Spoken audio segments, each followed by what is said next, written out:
You're listening to an IOE podcast. Powered by UCL Minds. Welcome to the ECF Staffroom. I'm Elaine Long. And I am Mark Quinn. We are programme leaders for the UCL Early Career Teacher Development Programme. Why are we in the staff room? We are here because this is where the best professional learning conversations always take place. This is where problems can be aired bluntly and where solutions can be explored. Over the course of this series, we will hear the voices of different colleagues as they come into the ECF staff room. We will hear from early career teachers themselves and from the mentors and induction tutors who support them. We will talk about all things ECF, the challenges and the joys.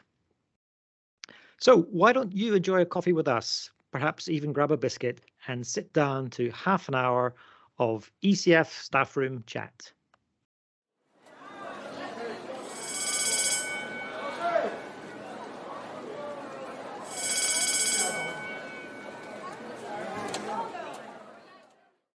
Welcome to the ECF staff room, Jan Rowe. It's really nice to see you, Jan, and to have you in our staff room. We are one of those staff rooms where we're really happy to make a hot drink or a cold drink for a new guest in our staff room, tea or coffee, whatever you might like. What do you take when you walk into a staff room? Oh, I take very strong white coffee. That's kind of contradiction in terms, isn't it? Well, I suppose so. You know, with just a dash of milk, but I'm kind of known here for the strength of my coffee and how I can manage to keep going. Probably shouldn't on so many cups of coffee a day. And if we threw in a biscuit, what would it be? Oh, if it was a biscuit, it would probably be a ginger nut, I think. Yeah. I haven't had a ginger nut in I don't know how long. Good for dunking. We'll definitely find one of those at the back of the cupboard. I was just going to say, Janet, excellent for dunking ginger nuts. That's my top choice of biscuit as well. And we're really grateful for you coming into the staff room because we know you have such a huge wealth of expertise in teaching and also teacher development. And we know our listeners will be really keen to find out about what you do and what an average day is like for you. So would you mind just introducing yourself for our listeners? Yes, so I work at Liverpool John Moores University in Liverpool, and my current role is Strategic Partnership Development Lead. I was previously the Head of Initial Teacher Education here, but this year I chose to step down and work part-time in a slightly more partnership-focused role. So my main responsibility here now is to support our school direct provision, which is we're trying to maintain into the longer term because it's one of the policy moves that's perhaps more contentious is to stop school direct as a named route into teaching. So I work with our school direct partners, with our SCIT partners, but also my kind of main area of responsibility in terms of development is working alongside colleagues on that really crucial interface between our school-based partners and the university-based programmes to try and properly integrate across our big partnership of about 200 schools, 600 students, a kind of deep knowledge and understanding of the curriculum that we're offering and how we can all contribute purposefully to the success of the students that we're working with. Really interesting, and it'll be particularly interesting to talk to you about how you see both sides of that you've got a strong knowledge of schools and what they need, and also then how universities can best support them with that. And I'm well aware that your career didn't start there, and every educator has a story about how they entered the profession and how it developed. Would you mind telling us a bit about yours? Yeah, so I began my kind of teaching career as a modern languages teacher. So I came to Liverpool to train to teach. Personal reasons, really. It was only intending to stay a year. I did my PGCE at the University of Liverpool, and I've never left. So that's, over 30 years, 3 very Scouse children later. I'm still here, and my entire teaching career and teacher education career has been based in Liverpool. So yeah, I taught for about 7 years, became a secondary head of languages in a comprehensive school in the city. Then I became the advisory teacher for languages, then the languages advisor in days when such things existed. I remember as part of that role having to introduce the national curriculum to teachers, so I'm that old. And then I moved into teacher education at another institution in the city first of all, and then I've been at Liverpool John Moores for about 10 years. So I've worked in teacher education, initial teacher education for about 20 years now. Well, you definitely don't look old enough, Jan, to experience all of that. What do you enjoy most about working in teacher education? I mean, I still really enjoy the commitment, the enthusiasm, the ethical values of the young and not so young people that come into teaching. It's an absolute joy to meet them at the beginning of every year. One of the things I used to do when I was head of ITE was to go into every single introductory session with every group of students and welcome them to teaching and thank them for being committed enough to become teachers.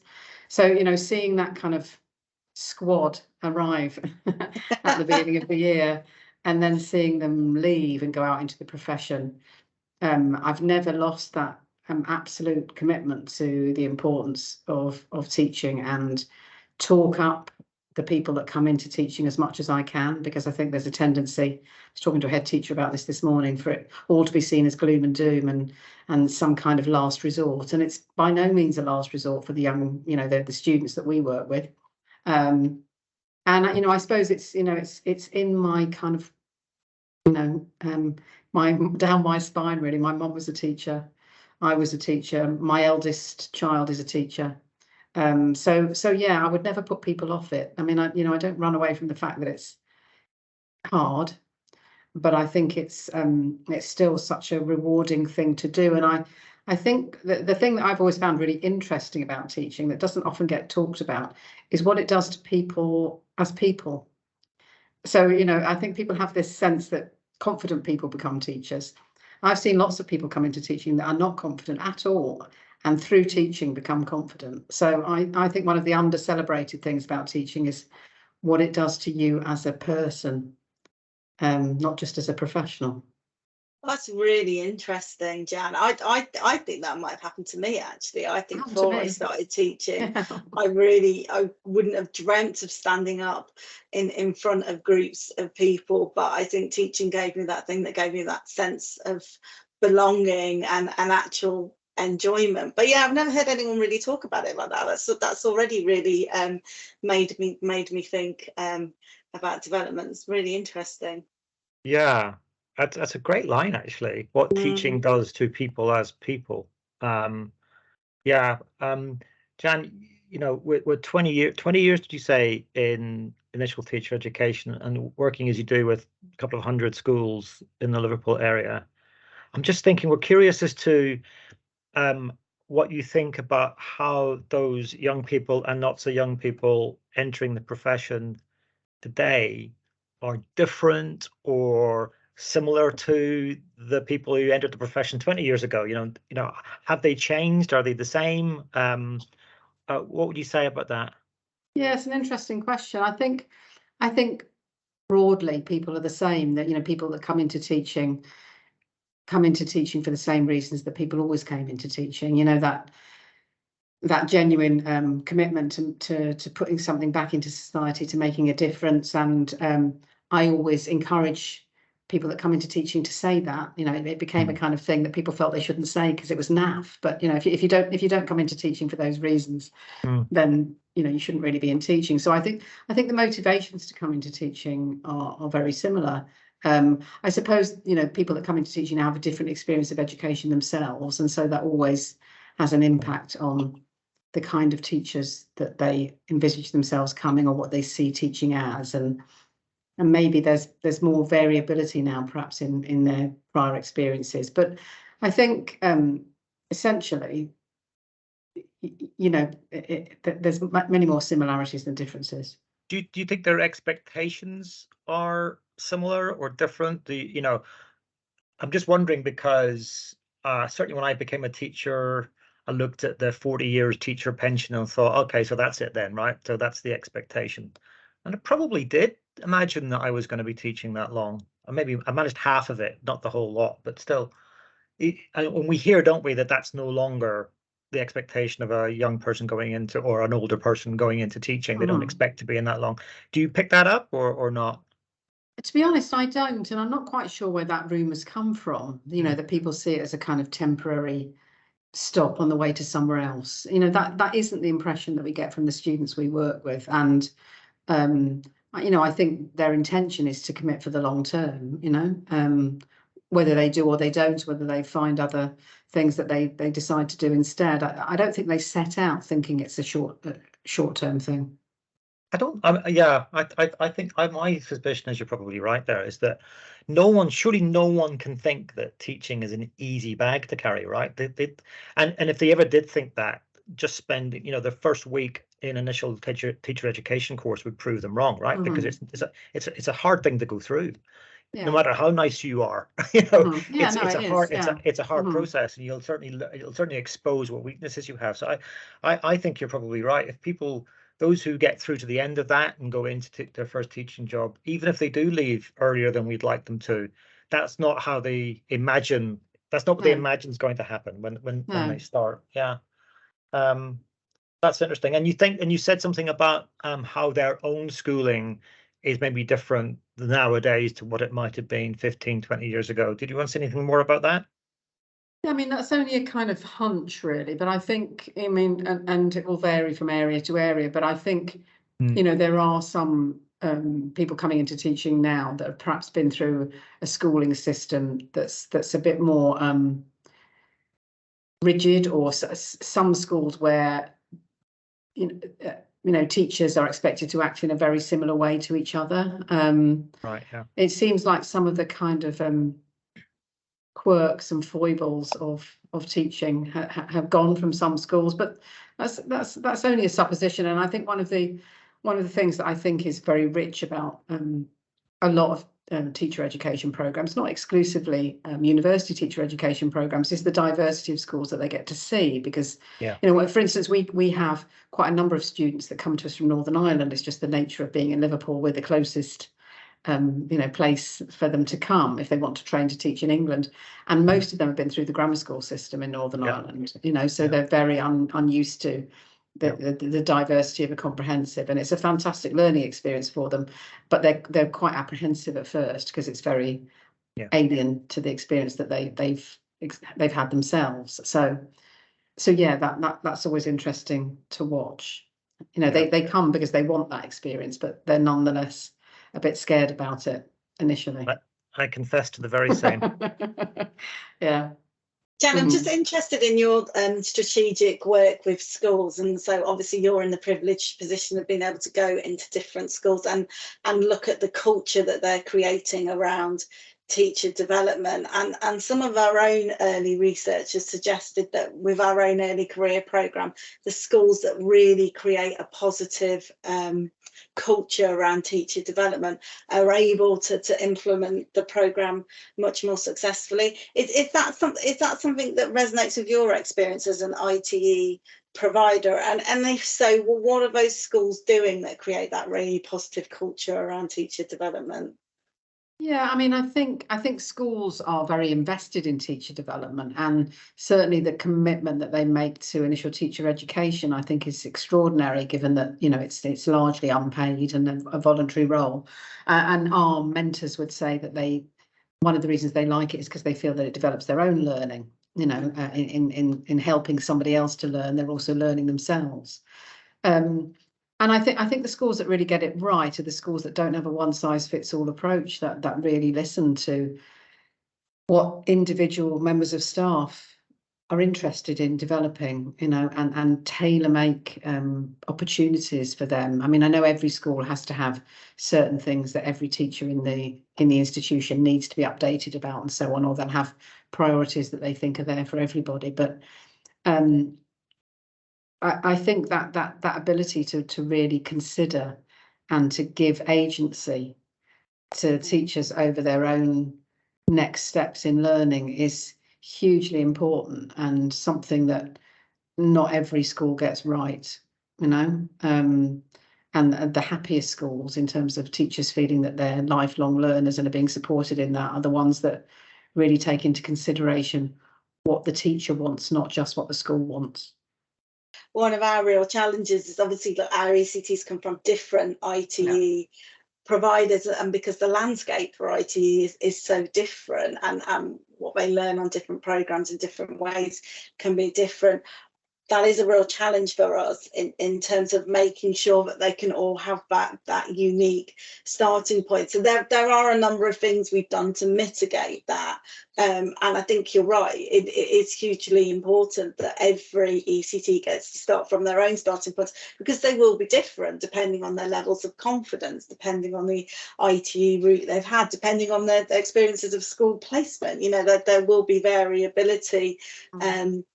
In there, we do start the modules with audits for that reason, I think, so then they can adjust the balance of time. And one of the things we found in the early days, actually, I was horrified when I spoke to some ECTs, and they were saying we're spending 2 hours on our self-study, and Mark and I and the rest of the team were absolutely horrified, because we realised that these sort of hidden messages might have gone out there, that they had to do that. But actually, you know, what I think you're absolutely right, Jan, what we want teachers to be doing is their time's absolutely precious. Their professional development has to be grippingly relevant, and it has to be useful, because I think whenever you're working with anyone in education, you have to understand you're working with time poor people.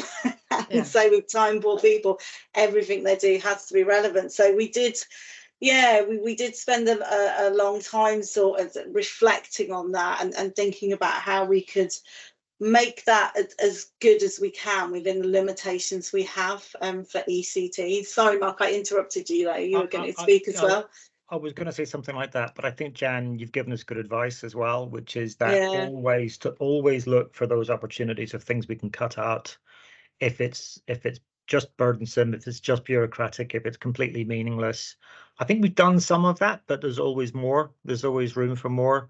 You mentioned centralization of the curriculum. Some commentators talk, don't they, about kind of a bid to simplify teaching. You know, so we can see that, or at least some people say that that's what we've seen in some of the school reforms. You know, or we see it in the loss of authority from local government when it comes to input into education, or sometimes we see it, don't we, with new teachers being handed their whole curriculum and say, right, that's what you do, you deliver that, you don't teach it, you deliver that. So there is that side of things, that here are your what to do's, do those things and you'll be fine. And there's and people sometimes say that's the right thing to do, and other people say that's a terrible thing to do, because you remove the ethical decision making that a teacher has to learn to make, and the humane or human aspects of being a teacher. Do you see those two things as binary, by the way, or do you see any merit in each side of that argument? Yeah, I mean, like lots of things, it's been made much more binary than it needs to be. So, you know, because you get that kind of argument from people that if you don't believe in giving everybody scripted lessons and lesson plans, then you're basically saying that everybody has to design everything from scratch. You know, and nobody's saying that. You know, I think I come back to talking to teachers and talking to student teachers and asking them, what is it that they like about teaching? Yeah. And one of the things that people like about teaching is deciding how to teach what they've got to teach. That doesn't mean writing copious lesson plans. You know, that's different, and people misinterpret that if they think that's what they're saying. But we all remember, don't we? And we still remember, you know, you in designing your curriculum, you'll be sitting there thinking, oh, that's a great way. Should we approach it that way? And what if we tried this? And what if we tried that? And what about that resource? And that's one of the great joys of teaching. Yeah. And if you take that away from people, I think you'll have fewer people coming into teaching. And staying. and staying, because Yeah. and as I say that, nobody needs to document those thoughts on silly pro formas and upload them to any platform. That's there's a difference between planning a lesson and having a lesson plan, but that agency. I mean, as I said, our eldest, she's a teacher in London, and she's an English teacher, and if you took that away from her, the ability to kind of decide how she was going to teach the young people that she's teaching, and just told her to do it that way, I don't think she'd last long, because No. that's a nice part of the job. There are other bits of the job that teachers would much more be much more keen to get rid of than that, I think. Yeah. Yeah, I and thought, that's researched. Oh, sorry, Mark. well, what could we get rid of that we make teachers do? Well, I think there's too much still bureaucratic data dropping and Okay. and onerous report writing, and those kinds of things are still the things that get in the way of teachers and teaching. There's clearly an awful lot of pastoral care that young people need, and I don't think teachers would want not to be involved with that, but they need better support with particularly the kind of extreme difficulties that the children and young people they're working alongside have. So I often I think it's fascinating the ways in which teachers aren't asked. We've got a great population that it's like whenever a teacher leaves teaching, there should be some kind of standard form that they have to fill in that says, why have you left? And then we'd know. We're often speculating, aren't we, about why people have left.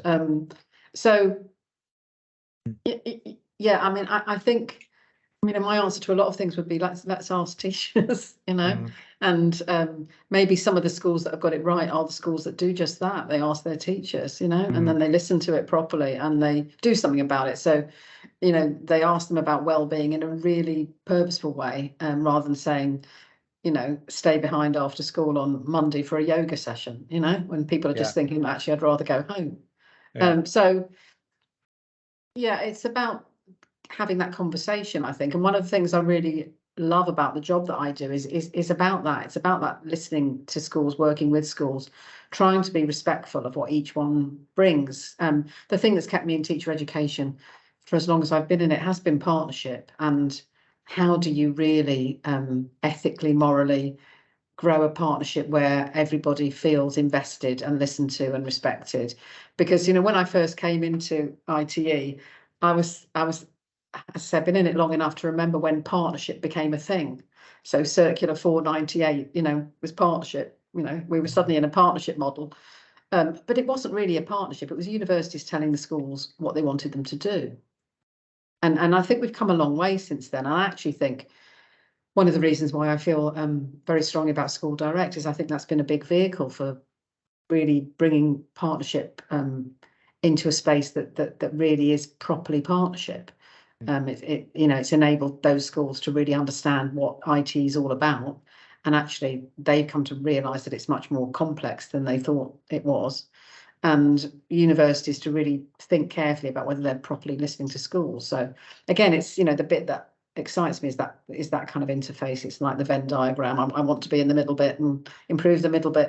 Yeah, I think it's because we've learned, if we didn't know it before, maybe we learned it with that circular you mentioned, Jan, but what partnership does is it makes something, at least, of the collective wisdom of the profession, rather than assuming that all the wisdom lies in one place.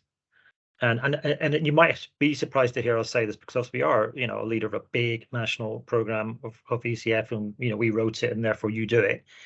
That's actually it doesn't feel like that to us, because of you mentioned our local partner up in Liverpool is a major player for us, and we wouldn't be in Liverpool if it wasn't for them, and we wouldn't be in Devon if it wasn't for our partners down there. We wouldn't be anywhere in the country. We celebrate that as much as we can. We listen a lot. They push us around. Those people in Liverpool, Yes. Jan. You can just imagine. You could just imagine. And we do it with joy, because we realize that if we weren't listening to those people, we'd be mugs. Yeah. Jan, one of the interesting things for us also is how we build on what ECTs have learnt in their IT year. So if you were going to give us some advice on that, what would your advice be in terms of what you think ECTs really need in their next 2 years of teaching? I mean, I suppose coming back to what I said previously, I think what they need is very personalised and in secondary anyway, very subject specific. And in primary, often curriculum specific too. So, you know, our primary students will leave here feeling very confident teaching certain subjects and not at all confident in teaching others. And what they would really value is an opportunity to gain more knowledge and understanding and practical experience of teaching the curriculum subjects that they feel are less strong for them. Secondary want to keep developing as subject specialists. And again, I think you know, the early career framework makes that quite tricky because, you know, they might want to go on a course with the English and Media Centre, for instance, if they're an English and Media specialist, but the school will say, well, you can't do that because we haven't got any money for that. But here's your ECF training, which is not subject specific. So, and I know it is made subject specific by mentors, but, you know, I suppose I would just come back to the fact that that's not the framework, that's quality mentoring. And I mean, I've read a lot of the evaluations of the early career framework. Mentoring comes out really positively in all circumstances, and that's because the mentors are hugely brilliant, largely in what they do, and undervalued in the education system and underpaid for what they do, and we're going to run out of them. You know, there aren't enough of them. So, you know, that's a kind of issue. So I think the other thing is around really taking into account the context, so that they take on a new job in. So it may be that they take on a new job in a school that they've already worked in, but it may be that they take on a job in a school that's completely different to either of the placements that they've had previously. The primary students might be in a year group that they've never taught. So I think it's about, you know, bespoke as much as possible, bespoke training with a lot of networking, because actually we all remember, I think, the value of that kind of collegial experience of going through teacher training. You know, it's an emotional roller coaster, and doing it alongside other people is really helpful. And I suppose one of the things that NQTs or ECTs can suffer from is feeling isolated if they're the only person in their school that's an ECT. So it's a massive bonus to be able to bring them all together and for them to be a mutual support group. I would have built in to early career development a lot more opportunities for them to visit other schools and to visit each other and to co-teach and to observe each other. And because that's, again, one of the real privileges I feel I've had working in ITE. I've been to so many schools, and you learn so much from that experience, and it's very good for getting rid of any kind of assumptions or prejudices you might have about what schools are going to be like. So, you know, more of that I think would be ideal. Great advice again, Jan.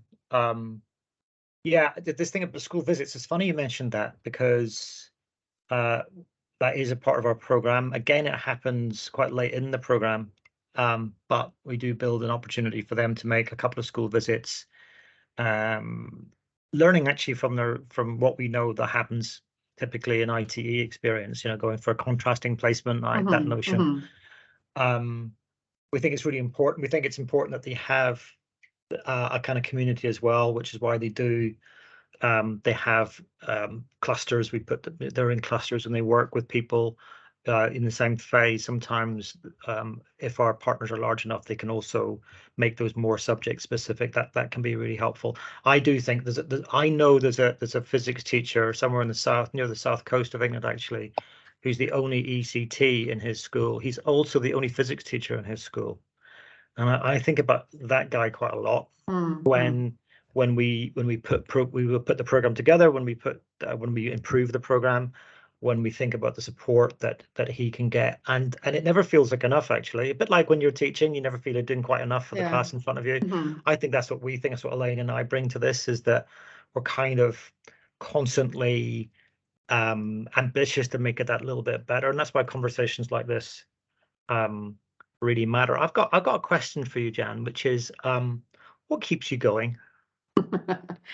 I mean, I think I'm going less than I was because I'm now part-time, but I think, fundamentally for me, it's the importance of teaching, and as the kind of, as the root of all things, and it's so important that we get the fantastic teacher workforce out there, and that we keep them happy, and that they stay in teaching. And I think, that's a number of factors. I mean, pay is certainly part of it.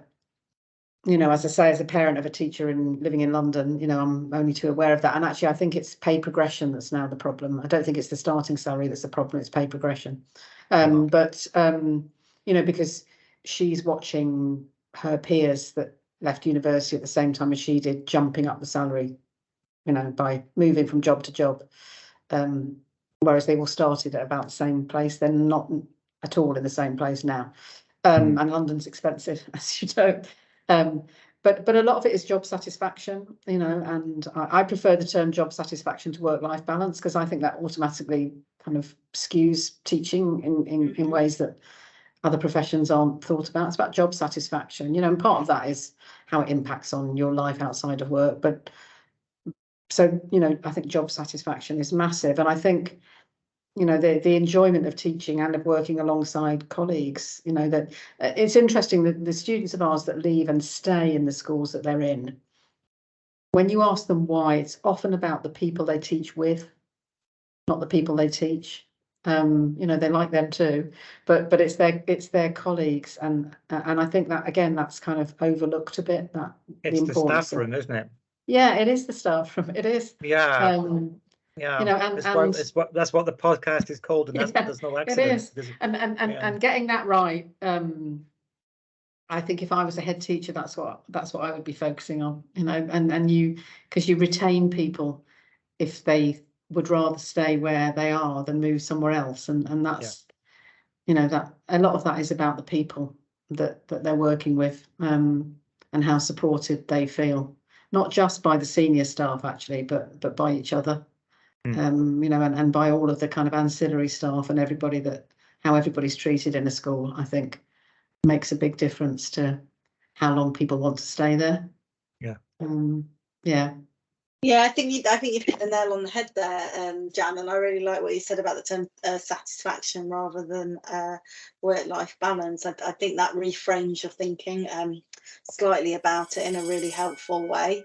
Just as you finished that sentence, I heard a bell ring, because we are in a school staff room, Jan, believe it or not. And that bell is telling us that we've come to the end of our time on this podcast. We're hugely grateful for you just spending the time with us in the staff room. Elaine and I have been busy writing notes. We'll be re-watching this and re-listening to this for the advice you gave us and gave the rest of the profession and the DFE along the way. Our thanks go to Jan Rowe, Strategic Partnership Development Lead at Liverpool John Moores University, for sharing a strong coffee and a ginger nut with us this week in the ECF staff room. Please do get in touch with us if you'd like to talk about your ECF experience. We especially want to hear from a range of voices. And lastly, we hope you'll join us next time for a biscuit and a chat with another colleague in the ECF staff room. Thanks so much for downloading and listening to this IOE podcast.